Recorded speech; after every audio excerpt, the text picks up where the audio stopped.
So the headline story on this jobs report that just dropped here in the last few minutes.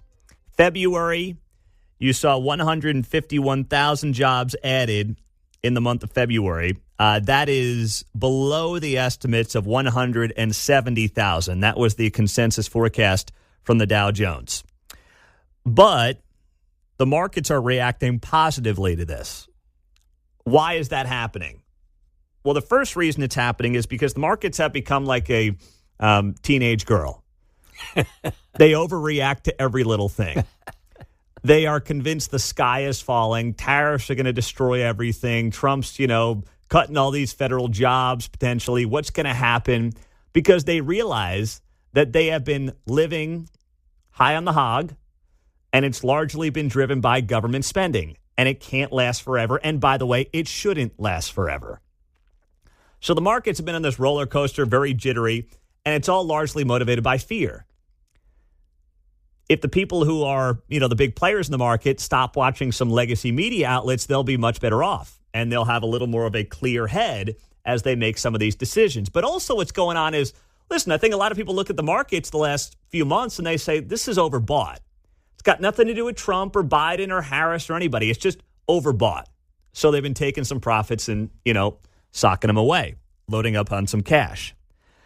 But you see here that the markets are actually liking this as they get set to open up here in about 40 minutes or so.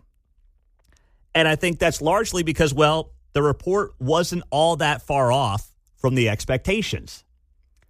And as we've talked about before, these jobs reports, and we talked about them every single month when they would drop under Biden. Mm-hmm. One of the top 3 employers in the Biden jobs reports would be the government. The government is nowhere to be found when it comes to jobs added in the month of February under Donald Trump. In fact, you saw federal jobs decline.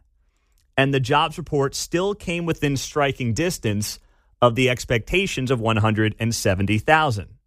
So take a look at this. Total non-farm payroll employment rose by 151,000 in February. In February, employment trended up in healthcare, financial activities, transportation, and warehousing. Federal government employment actually declined. Healthcare led the way, 52,000 jobs. Employment in financial activities rose 21,000, well above the prior 12-month average. Transportation and warehousing trending up in a big way, well above the 12-month average. Within the federal government, employment declined by 10,000 in February.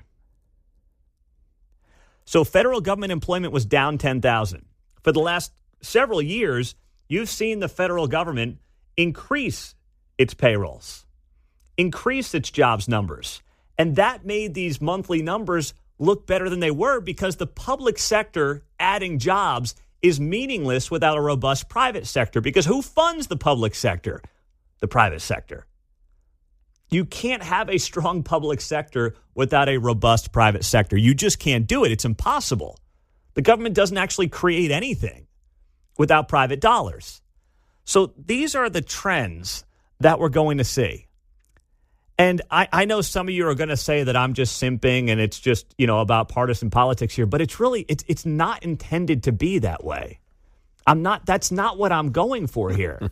I'm trying to help this economy straighten itself out with the real backbone of private industry, capitalism, and the American people creating goods and services that other Americans or people around the world want, not government jobs that just make numbers look good and make the markets feel better, but don't actually create anything that people benefit from. How about being transparent suddenly as partisan politics? Yeah, that's that. I mean, that's exactly what you're doing. It's just transparent. That's it. These are the numbers. And this is something you wouldn't see the last couple of years. You would just get the headline, hey, wow, the jobs report exceeded expectations.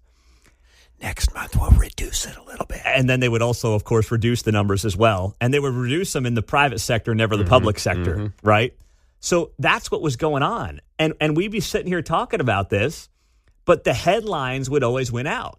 And listen, we're just doing our little show here in Kansas City, although it is doing very well, I will add. But we're not having the reach of some of the cable news outlets, obviously. where they're not giving you the nuance of what's actually happening within these reports. And that matters.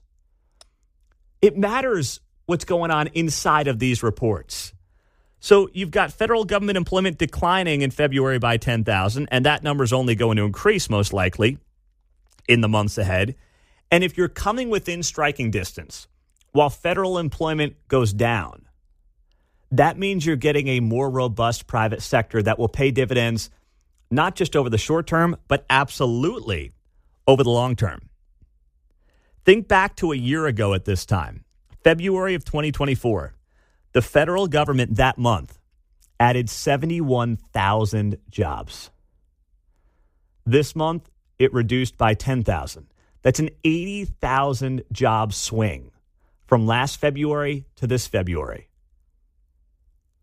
That's the difference in the jobs report right there, an 80,000 job swing. I'm looking at this right now from the Bureau of Labor Statistics. I'm going through their document. It's like a 39-page document on BLS.gov. And this is the stuff that, they should be sharing more of on cable news instead. I mean, even Fox Business, I'm looking at 6 people in a box. One of them is our buddy Steve Moore, and I love Steve. Maria Bartiromo, you can't possibly have 6 people trying to make comments on a jobs report and get into the nitty-gritty of what's actually making this jobs report a good thing for the American people. I mean, I don't even know who a lot of these people are outside of Maria and Steve Moore. I can't name the rest of them. They all look good. They all look like they're financial wizards. But, I can pull up this report just like anybody else can. It's not rocket science, John. That's a good liberal media ploy. Let's have on some conservatives. Let's have 8 of them on, and then none of them get in seconds. Right? No one gets actually appointed there, right? That's what it seems like some of this is all about.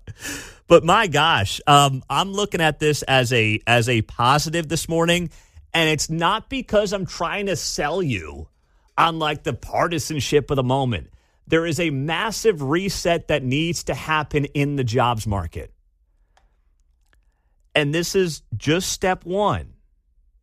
And I believe in large part also with the S&P futures up 40 points on this report, the markets are realizing maybe they're getting too emotional over this stuff. Just maybe they've got to take a step back and realize it can be okay. And while cuts need to happen, it will be beneficial over the long haul to the country and, yes, also to the economy.